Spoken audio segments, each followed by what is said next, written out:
खिसा बिशाला बसते. क्या बात है. अरे व्हेरी गुड मॉर्निंग. क्या बात है. बैठ जाओ. बोल रे भाई. हा येस येस. उसको चेंज कर आणि एक्सपोजर लॉक कर. कालचा अख्खा व्हिडिओ ब्लर झाला. पूरा ही ब्लर है. मतलब दिखाई तो देता है लेकिन धुंदला धुंदला. चष्मे वाले बिना चष्म्याचं जसं दिसत असेल तसं दिसतं. चष्म्यांचे ज्यांना मोठे पॉइंट्स आहेत ना त्यांना काही गोष्टी ब्लर दिसतात काइंड ऑफ. उसकी वजह से होता है. अच्छा तुम्हाला रिफ्लेक्शन येतं. हे लेक्चर नंबर 7 वगैरे जात आहे. चॅप्टर हॅलोजन डेरिव्हेटिव्हचं. याच्यामध्ये आपण काय बघणार आहोत तर method of preparation of haloarenes. कालपर्यंत ज्या बघितल्या त्या हॅलो अल्काइन्स होत्या.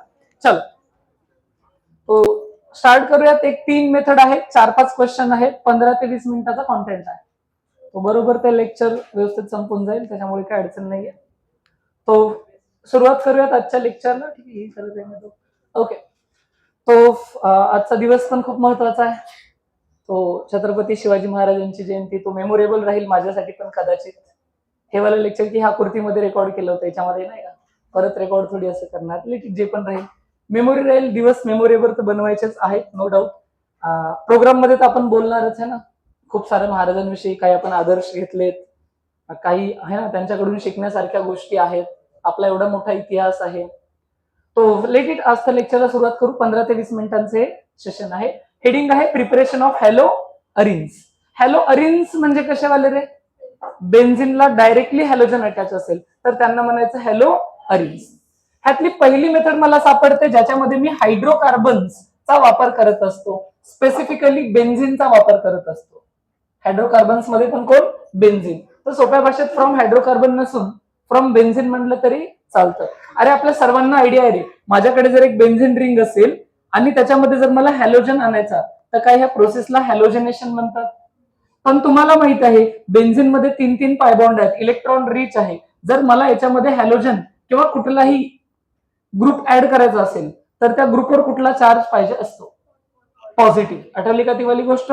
म्हणून आपण काय करतो या हॅलोजनवर पॉझिटिव्ह चार्ज आणण्यासाठी एक लेविस ऍसिड कॅटलिस्ट, एकतर Fe किंवा FeCl3 किंवा AlCl3, अनहायड्रस AlCl3, ह्या तिघांपैकी एक ऍड करत असतो. स्टोरी आठवली का रे. काय होत असतं, हे जे तुमचे 2 हॅलोजन आहेत ना सर, या हॅलोजन पैकी एका हॅलोजनला विथ इलेक्ट्रॉन्स हा लेविस ऍसिड म्हणजे इलेक्ट्रॉन रिच की deficient. Deficient Lewis acid catalyst. बरं लेविस ऍसिड इलेक्ट्रॉनला ऍक्सेप्ट करतो की डोनेट करतो. हा ऍक्सेप्ट करतो. बरोबर आहे. हा हॅलोजन जर इलेक्ट्रॉन घेऊन गेला तर ह्या साइडवाल्या बिचारावर कुठला चार्ज येईल, पॉझिटिव्ह चार्ज. ह्या बेन्झिन रिंगचा कुठला तरी एक पाय बॉन्ड याच्यावर अटॅक करेल. होईल काय थोड्या वेळासाठी हा मॉलिक्यूल अनस्टेबल बनेल. अनस्टेबल बनेल म्हणजे नेमकं काय होईल सर, तर एका साइडला तर हॅलोजन आला पण दुसऱ्या साइडला काही पॉझिटिव्ह चार्ज. कुणाला आठवलं का रे पुढे एक स्टेप असते एरोमटायझेशन. त्याला एरोमटायझेशन आपण म्हणत असतो. एरोमटायझेशन का बरं होतं सर, कारण की बेन्झिन आहे, कारण की त्याच्यामध्ये 3 डबल बॉन्ड आहेत अल्टरनेट, म्हणून तो जास्त स्टेबल आहे. आता एक बॉन्डने जर अटॅक केला इथे चार्ज आला तर तो अनस्टेबल झाला ना. मग त्याच्यासाठी हा जो लेविस ऍसिड कॅटलिस्ट घेऊन गेलेला हॅलोजन असतो. एनिवेज हे जे लेविस ऍसिड असतात हे त्या हॅलोजनला जास्त वेळ पकडून ठेवू शकत नाहीत. जसं AlCl3 ने जर एक अजून Cl घेतला AlCl4- बनेल.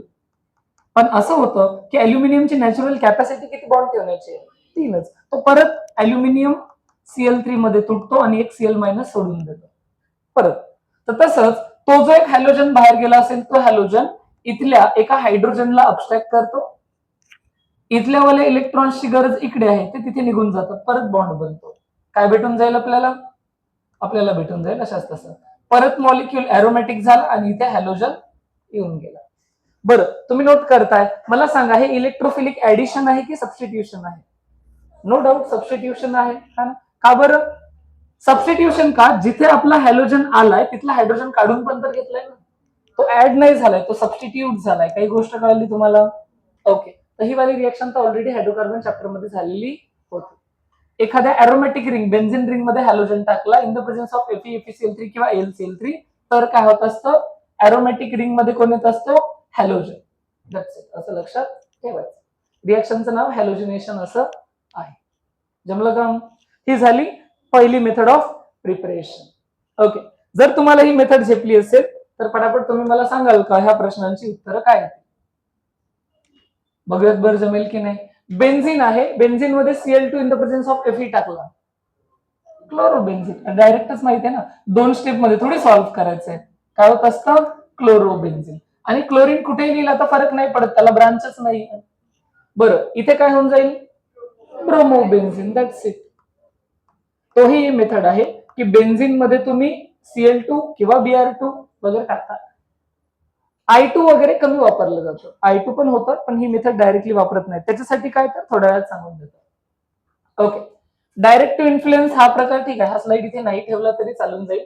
तुम्हाला माहिती आहे की जर सपोज माझ्याकडे पॉझिटिव्ह रेझोनन्स ग्रुप असेल आणि एखादा ग्रुप जर असेल तर तो ऑर्थो पॅराला पाठवतो, बरोबर आहे का रे? आणि निगेटिव्ह रेझोनन्स असेल तर तो, जसं की एक मेझोमेरिक म्हणजे पॉझिटिव्ह रेझोनन्स, पॉझिटिव्ह रेझोनन्स ग्रुपमध्ये मी इलेक्ट्रोफाईल टाकला तर कुठे कुठे जाण्याचे चान्सेस आहे? ऑर्थो आणि पॅरा. मेजर प्रोडक्ट कुठे जात असतो रे? पॅरा. आठवलं ना सर्वांना? हा जो काही ग्रुप असेल, एम ग्रुप असेल, एक तर हा इलेक्ट्रोफाईल पॅराला जाईल आणि त्याला तुम्ही काय म्हणाल? मेजर. आणि हा इलेक्ट्रोफाईल अजून कुठे जाईल सर? ऑर्थोला जाईल, त्याला तुम्ही काय म्हणाल? मायनर. झेपलं हे पण काम, हे पण ऑलरेडी डिस्कस केलंय आपण. मायनस रेझोनन्स असेल तर ऑर्थो पॅरावर तर पॉझिटिव्ह चार्ज येतो. आता इथे जर पॉझिटिव्ह चार्ज आला तर इलेक्ट्रॉन कमी झाले, आता कुठली पोझिशन अटॅक करेल? Meta position. एकच प्रोडक्ट बनेल, एकच मेजर प्रोडक्ट बनेल ज्याच्यामध्ये तुमचा जो काही, इथे प्लस प्लस लिहितो दोन्ही वेळेस, मेटाला जाईल इलेक्ट्रोफाईल. ही गोष्ट लक्षात येते? बघूयात बरं अशा टाईपचा क्वेश्चन जमतो का. ओके, त्यांचं म्हणणं आहे ही जर रिएक्शन करवली तर तुमच्याकडे 2 प्रोडक्ट येतील. ओके, CH3 हा कसा ग्रुप आहे रे? CH3 कसा डायरेक्टिंग? बघा, रेझोनन्स तर नाही दाखवत CH3, बरोबर आहे ना? पण double bond, single bond, alpha hydrogen, hyperconjugation दाखवेल का? हायपर कॉन्ज्युगेशनला नो बॉन्ड रेझोनन्स म्हणतात का? म्हणजे काय होईल? इथला एक हायड्रोजन गायब होऊन बॉन्ड इथे येईल तर हा ऑर्थोला येईल का? तो पुढे जाईल तर हा पॅराला जाईल का? म्हणजे सोप्या भाषेत ऑर्थो पॅरा डायरेक्टिंगच असतं का? म्हणजे क्लोरिनेशन कुठे कुठे होईल CH3च्या? Very good. एक वेळा ऑर्थोला आणि एक वेळा ह्याला मेजर म्हणून टाकू का? Very good. आणि हा जो बनेल तो ऑर्थोला, तो मायनर बनेल. क्या बात है. तो हा वाला कॉन्सेप्ट आपल्याला ऑलरेडी माहिती होता. आगे बढ़ते हैं. पुढे गेलो तर याचे काही 2-3 इम्पॉर्टंट पॉइंट्स आहेत की काय काय जमतं, काय काय नाही जमत वगैरे, त्यालाही पटापट बघून घेऊयात. अति सोपे पॉइंट्स आहेत, त्याच्यात पण काही खूप नवीन असं नाहीये, ऑलरेडी आपण डिस्कशन केलेलं पण आहे. चलो ध्यान से देख लो. Ortho para isomer can be easily separated. का बरं? अरे हे सीईटी मध्ये पण, नीट मध्ये पण विचारलेला प्रश्न आहे बरं. ऑर्थो आणि पॅरा जे आयझोमर बनतात ना अशा केसेसमध्ये, हा ऑर्थो आणि हा पॅरा, हे खूप इझिली सेपरेट होऊ शकतात, कारण की त्यांच्या मेल्टिंग पॉइंट्स मध्ये खूप फरक येत असतो. काय आपण ह्याचं पण डिस्कशन केलं ऑर्थो मेटा पॅराचं, की कोणाचे मेल्टिंग पॉइंट जास्त, कोणाचे कमी. इथे तुम्हाला physical properties of alkyl halide मध्ये परत एकदा शिकवणार आहे. परत एकदा इन जनरल एक आयडिया देतो.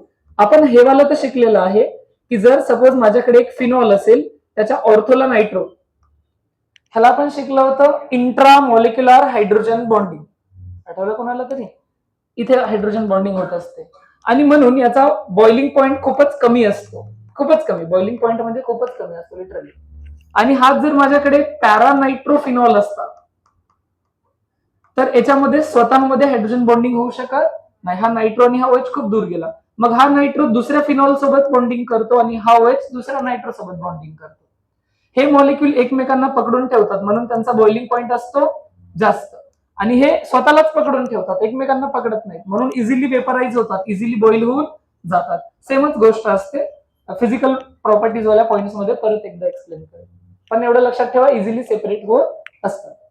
दुसरं, जसं मी आताच बोललो होतो की आयोडिनेशन शक्यतो करत नाहीत, आयोडिनेशन शक्यतो परफॉर्म करत नाहीत. त्याचं रिझन, आता होतं काय रे, जर मी यांचा साईड प्रोडक्ट लिहिला असता, कुठे इथे जाऊन जर मी साईड प्रोडक्ट लिहून दिला असता ह्या रिएक्शनचा, साईड प्रोडक्ट काय निघतो शेवटी? काय हा एक्स एच ला काढतोय का? म्हणजे काय इथे HX पण बाहेर जातोय का? म्हणजे इथे पण HX जातोय का?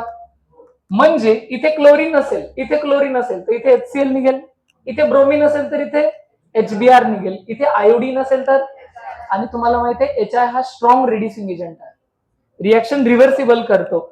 हा, मग त्या केसमध्ये आपण एक पर्याय शिकला पण होता, आठवलं कुणाला? एक स्ट्रॉंग ऑक्सिडायझिंग एजंट त्या केसमध्ये टाकला जातो.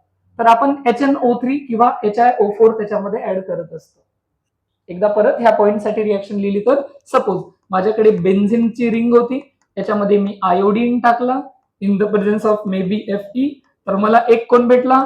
आयोडोबेन्झिन. आणि एक कोण भेटला रे? HI. हा HI रिएक्शनला रिव्हर्स घेऊन जाईल.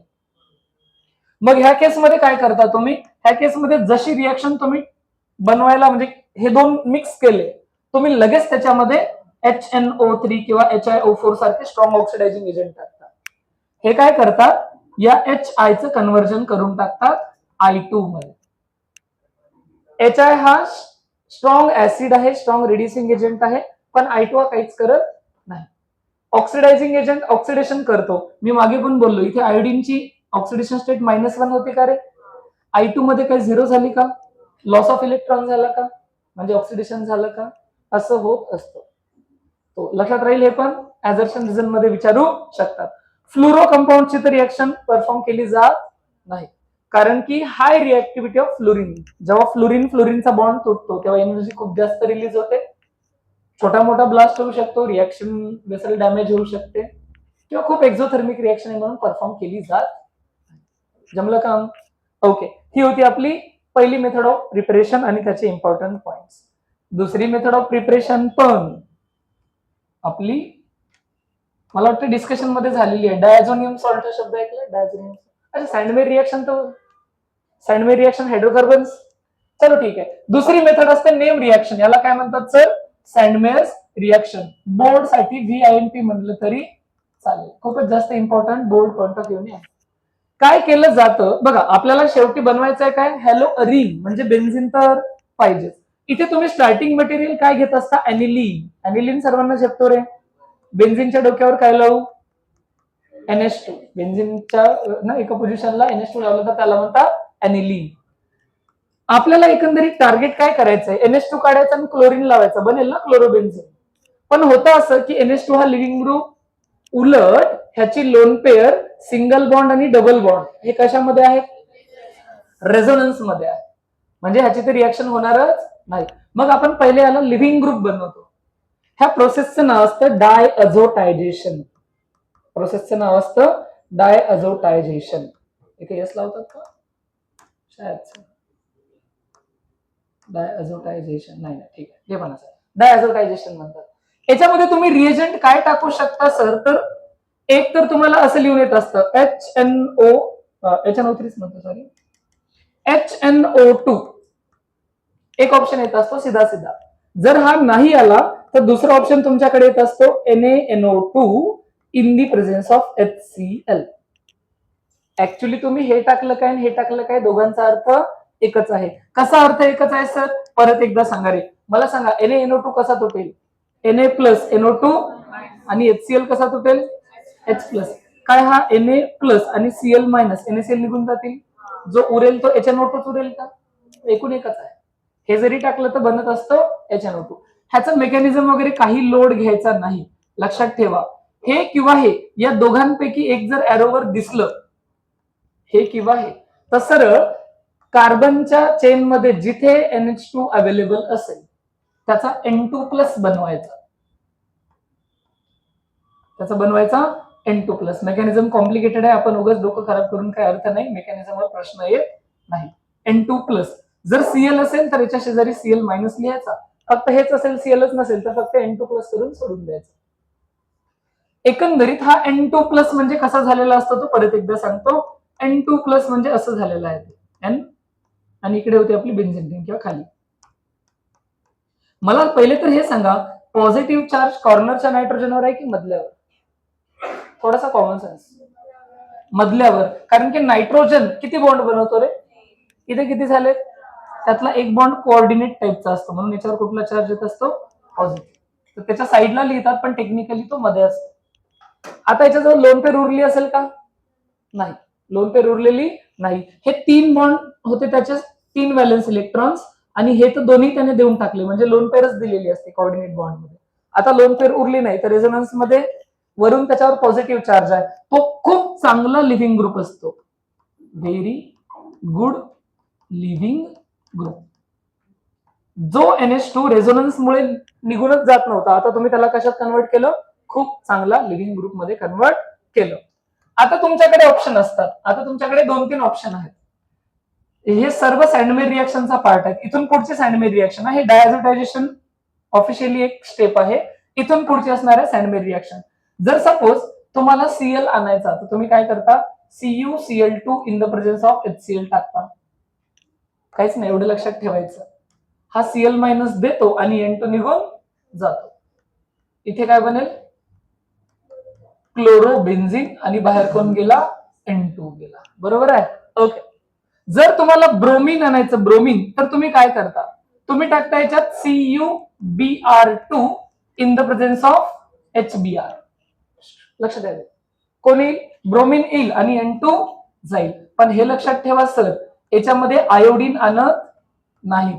ती वाली सँडमेर नावाच्या सायंटिस्टने काही रिएक्शन दिली नाही, मे बी ती रिएक्शन गेलीच नाही.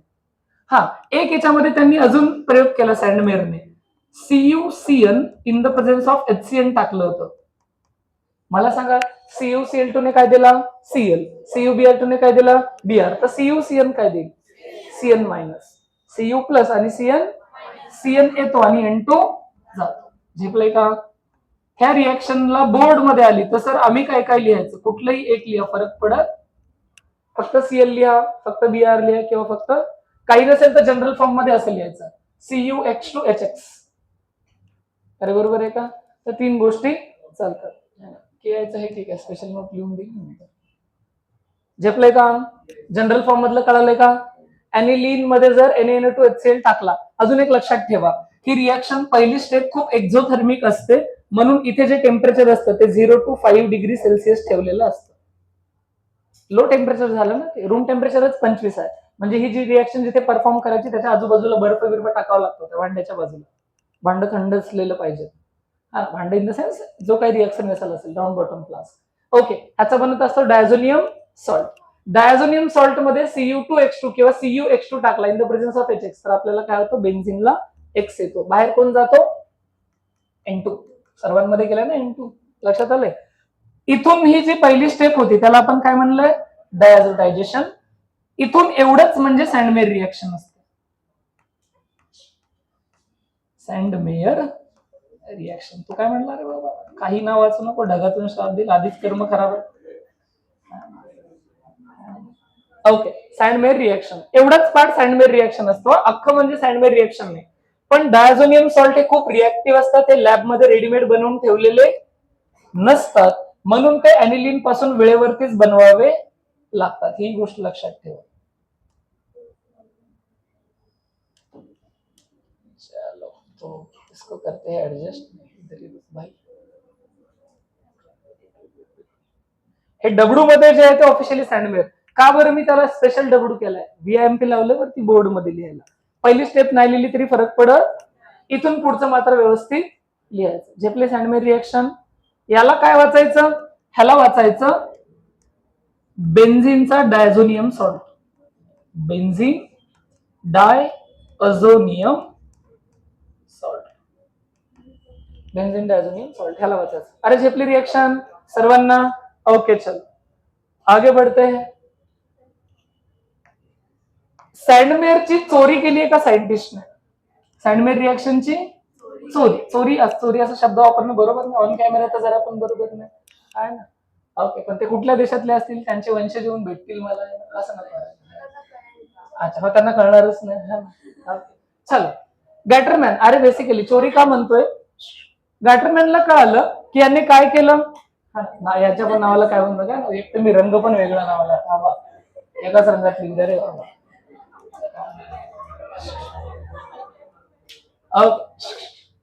गॅटरमॅन रिएक्शन, गाटर असं वाटतं.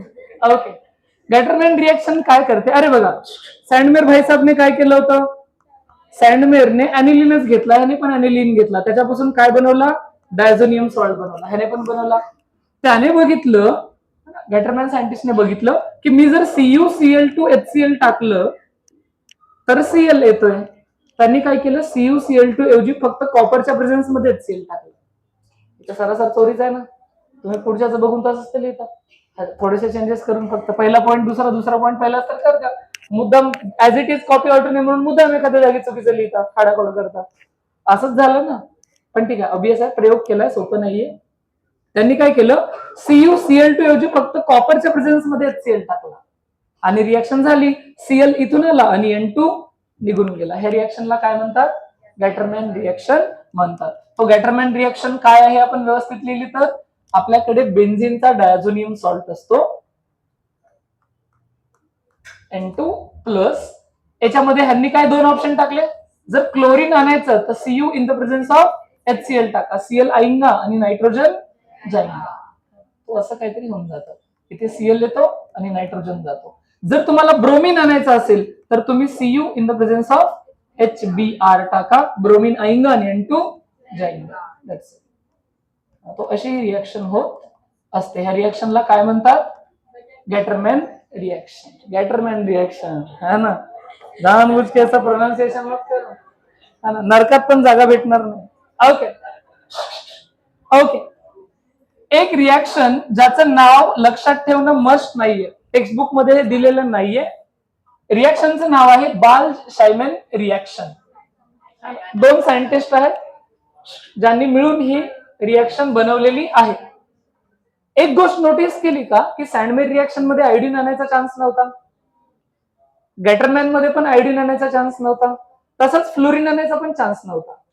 मग फ्लोरीन आणण्यासाठी ह्या माणसाने काय केलं, माणसं म्हणजे दोन लोक जे सायंटिस्ट आहेत त्यांनी काय केलं, परत एक डायझोनियम सॉल्ट उचलला. यावेळेस त्यांनी काय केलं, डायअझोनियम सॉल्ट मध्ये, जो काही बेन्झीन डायझोनियम सॉल्ट आहे त्याच्यामध्ये त्यांनी टाकला HbF4. HbF4 ह्याचं एक नाव पण असतं, ह्याचं नाव असतं फ्लुरोबोरिक ऍसिड. काय असतं त्याला, फ्लुरोबोरिक ऍसिड. अबे सर हे तर ऍसिड आहे, ऍसिड आहे म्हणजे काय देत असेल. मग सर त्याला समजावून सांगायचं तर सांगतो, हा सुरुवातीला तुटतो H+ मध्ये आणि BF4. अरे सर बोरॉनची अवकात किती बॉन्ड ठेवण्याची, 3च, चौथा जास्त झाला ना. तो परत बिचारा BF3 प्लस F- मध्ये तुटतो. आपल्या कामाचा कोणा लक्षात आला, F- आईंगा आणि N2. That's it. एवढी सोपी ही रिएक्शन आहे. तो असं वगैरे आहे. इथे येतो फ्लोरीन आणि बाहेर जातो N2. HbF4 फ्लुरोबोरिक ऍसिड त्यांनी वापरलं. ऑब्वियस आहे, पहिल्यांदा रिएक्शन केली, त्यांचं नाव भेटून गेले. Done reaction. ओके, हे पण लक्षात आलं सर. अजून पुढे गेलो, जम्बो क्वेश्चन करूयात 1 मिनिटामध्ये मस्त. ओके चलो, चला पटापट पटापट सांगा बरं मला आन्सर्स. CuHbr टाकल्याने काहीतरी बनतं, CuCl2 टाकल्याने काहीतरी, Ki टाकल्याने, HbF4 टाकल्याने. पण इथे लक्षात ठेवा, इथला एरो तिकडे आहे, एखाद्या वेळेस आपण एरोच नीट बघत नाही.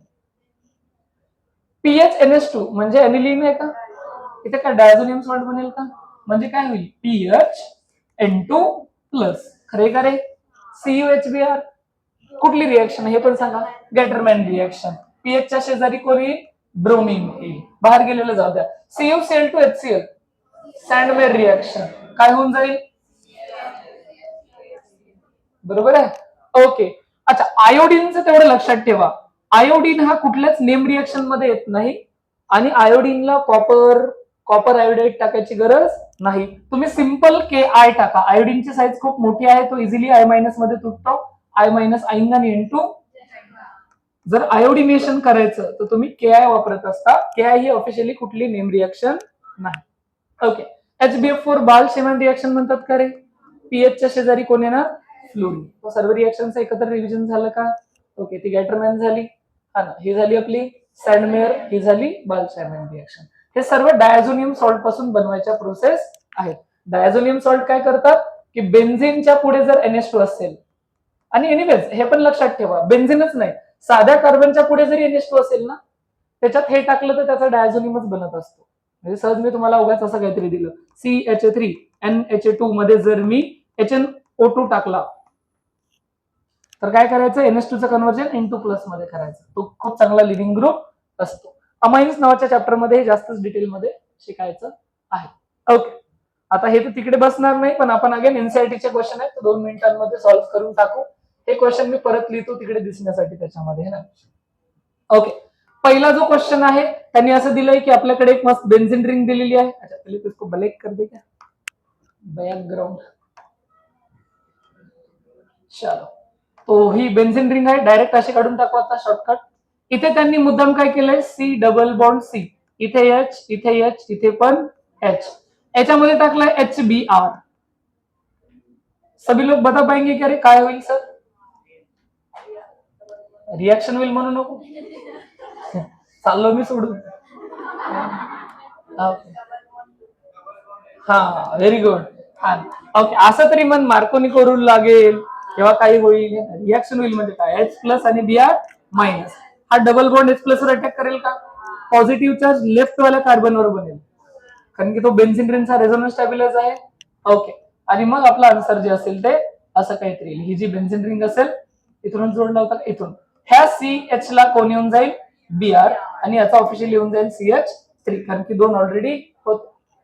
पुढे इथे जर तुम्ही बघाल तर जो दुसरा क्वेश्चन इथे एनसीईआरटीने दिलेला आहे तो काहीतरी असा आहे, CH3 CH2 CH double bond CH2, याच्यामध्ये टाकलाय HCl. ह्याच्यात पण सेमच का, मार्कोनिक होईल का. बरं, पहिले डबल बॉन्ड अटॅक करेल, पॉझिटिव्ह चार्ज येईल, रिअरेंज करायची गरज आहे का, हा पण सेकंडरीच होता, हा पण काय फरक पडणार, मग तिथेच ठेवला तरी अडचण. CH3 CH2 CH, ह्याला कोण येईल Cl, आणि इकडे जाईल CH3. झेपलाय का रे. पण सर्वात ट्विस्टचा क्वेश्चन कळाला का, HBr आणि पेरॉक्साईड दिलाय सर, पेरॉक्साईड जो थर्ड क्वेश्चन. Very good. मग यांनी काय केलंय, एक बेन्झिन रिंग दिली आहे, त्या बेन्झिन रिंगच्या शेजारी दिलाय CH2 CH double bond CH2. त्यांनी ऍड तर केलाय HBr, पण एरोवर क्लिअर कट शब्द काय आहे, एखाद्याने घाई केली तर तो काय विचार करेल, डबल बॉन्डने अटॅक केला, पॉझिटिव्ह रिअरेंज झाला, रेझोनन्स स्टॅबिलायझर, असं काही होत नसतं, आहे तिथे चिपकून द्यायचा. तो पण कुठल्या रूलने, अँटी मार्कोनिको रूलने. जिथे हायड्रोजन जास्त तिथे आपला ब्रोमीन जाईल. कळालाय का क्वेश्चन. ओके चलो, हा पण क्वेश्चन सर्वांना लक्षात आला रे. ओके चलो, तो अजून है ना 2-3 प्रश्न आहेत जे आपल्याला डिस्कस करायचे आहेत. इथे काहीतरी प्रश्न दिलेत, मी प्रश्न बोलतो पण म्हणजे सो दॅट त्याच्यात राहील पण ते.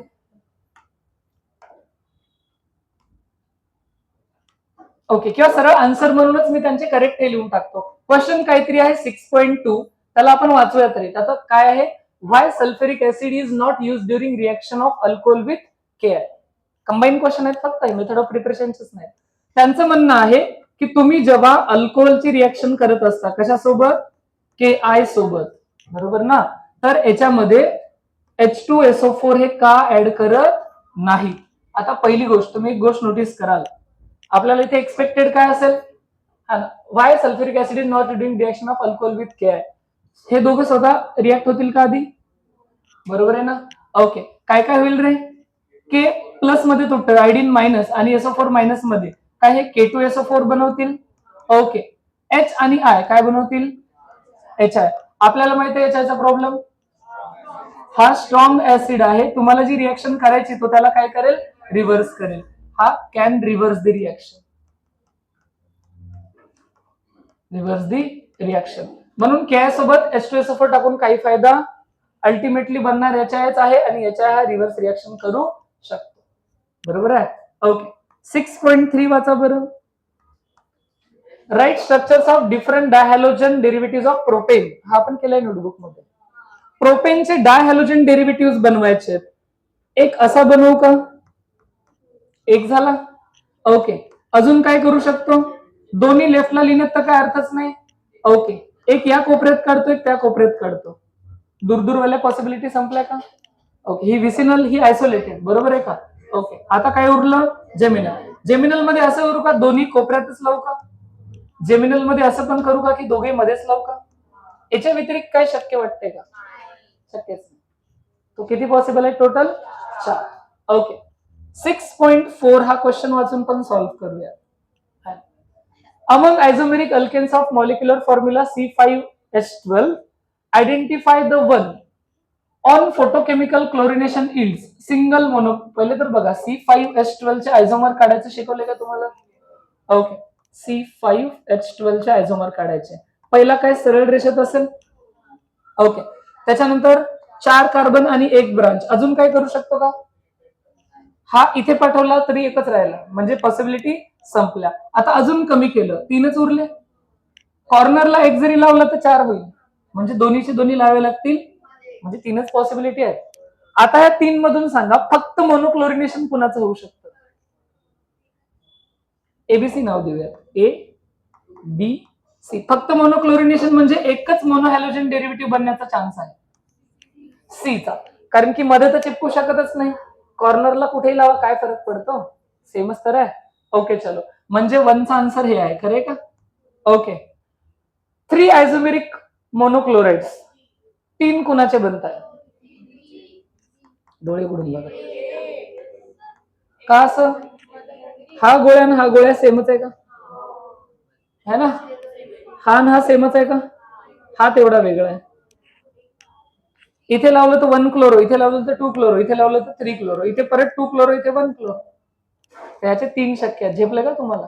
3 वेगवेगळ्या टाईपचे कार्बन आहेत ना, 2 प्रायमरी 2 सेकंडरी. ह्या सेकंडरी पण वेगळा आहे मधात. झेपलं? ओके, 4 आयझोमेरिक मोनोक्लोराइड्स. नो डाऊट आता याचा आन्सर हे चोरला असेल. 4 कसे कसे सांगा बरं? इथे जर लावलं तर वेगळं नाव येईल, इथे जर लावलं तर वेगळं नाव येईल. हा ना सेमच होता, हा ना सेमच आहे. जर हा मिथाईल घेतला तर पुढच्या कार्बनवर मिथाईलचे ब्रांच, हा मिथाईल घेतला तर पुढच्या कार्बनवर, हे दोन्ही मिळून सेम. हा म्हणजे वेगळा आहे आणि हा म्हणजे पण वेगळा आहे. हे आणि हे सेम नाहीत. झेपले का सर्वांना? ह्याच्या शेजारी ब्रांच, ह्याच्या शेजारी ब्रांच नाही, त्याचे 4 बनतील. झेपले सर्वांना हा पण प्रश्न? एकदम व्यवस्थित. ओके चलो, बढिया.